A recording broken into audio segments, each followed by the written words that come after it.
সকলকে নমস্কার। আমরা না ৩ বন্ধু আজকে হঠাৎ আড্ডা দিচ্ছিলাম বেশ ছুটির মেজাজে। হঠাৎ কয়েকটা স্বাস্থ্য সংক্রান্ত বিষয় নিয়ে অর্পিতা যেহেতু টিচার পড়ায়, বায়োলজি পড়ায়, যার জন্য ওর সাথে আমরা সবসময়ই একটু এসব নিয়ে আলোচনা করি, কিভাবে সুস্থ থাকা যায়, ভালো থাকা যায়, ঘরোয়া পদ্ধতিতে ভালো থাকা যায়। তা সেগুলো নিয়ে কথা হচ্ছিল। তা তাই জন্য ভাবলাম একটা ছোট্ট ভিডিও করে তোমাদের সাথেও শেয়ার করি। সেটা হচ্ছে, অর্পিতা একটু বলো যে কয়েকটা পদ্ধতি, কয়েকটা ছোট্ট ছোট্ট টিপস। যেমন ভোরবেলা উঠে হালকা গরম জলটা খেতেই হবে, তাহলে পরে আমাদের ওটা ডিটক্সের কাজ করে। হ্যাঁ, তারপরে ভালো থাকার জন্য যেমন প্রাণায়ামটা করতে হবে। হ্যাঁ, জল খাওয়ার পরে প্রাণায়ামটা আমরা করলে পরে সেটা সারা দিনের কাজ হয়ে যাবে, সারা দিনের এনার্জি হয়ে যাবে। তারপরে তো ব্যালেন্স ডায়েট তো আছেই। হ্যাঁ, তাছাড়া আমাদের ঘুমটা খুব জরুরি, যেটা আজকাল একদম মানে ঘুমটা ভালো সবার হচ্ছেই না, মানে সলিড ঘুম যেটা বলে সেটা একদম চলে গেছে, যার জন্য আমাদের নানান রকম রোগের সৃষ্টি হচ্ছে। আর মেন্টাল রোগ তো প্রচণ্ডই বেড়ে গেছে।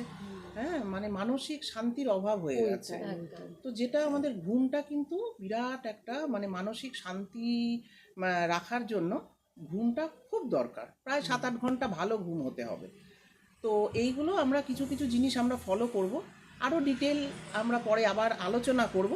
তো এর মধ্যে কিছু কিছু যেমন পারমিতা তুমি বলো যে যেরকম আমাদের ইমিউনিটি সিস্টেম আমরা কোভিডের সময় থেকে দেখেছি, ডাক্তারবাবুরাও বলতেন যে ইমিউনিটি সিস্টেমটা বাড়াও। সেটা কিভাবে আমরা বাড়াবো সেটাও আমরা পরবর্তী সময়ে তোমাদের সাথে ডিটেলসে আলোচনা করব।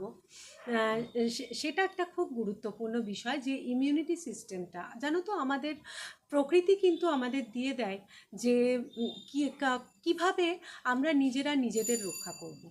রোগের সমাধান, হ্যাঁ, রোগের সমাধান আমাদের শরীরের মধ্যেই দিয়ে দেওয়া হয় এবং প্রকৃতির মধ্যে। কাজেই যেরকম হলুদ আছে, তুলসী আছে, নিম পাতা, এগুলো, রসুন তো ভীষণ ভালো জিনিস। হ্যাঁ, ভীষণ ভালো জিনিস। মানে প্রচুর রোগের মানে যেরকম আমার ছেলের, তোমরা তো জানো যে হলুদ একটা আমাদের পাওয়া যায়, গার্লিক পার্ল বলে, ওটা খেয়ে তো ওর প্রচুর হাঁচি হতো। সেটা ওর একদম মানে স্নান করে এলেই, জানো তো, স্নান করে এলেই 10-12টা হাঁচি, ওর চোখটা ফুলে যাচ্ছে, মুখটা ফুলে যাচ্ছে, এরকম। মানে ওটা আমি লাগাতার প্রায় 3-4 মাস খাইয়েছি এবং সত্যি বলতে নেই, টাচউড, ওটা রিলিফ হয়েছে। এছাড়াও তো হলুদ আছে, হলুদের সাথে গোলমরিচ থাকলে আরও ভালো, কারণ হলুদের যে গুণাগুণটাকে বাড়িয়ে দেয়। তাহলে ঠিক আছে, চলো আজকে এই অবধি রাখি। তোমরা সবাই খুব ভালো থেকো, আবার আমরা কিন্তু এসে যাব। টাটা।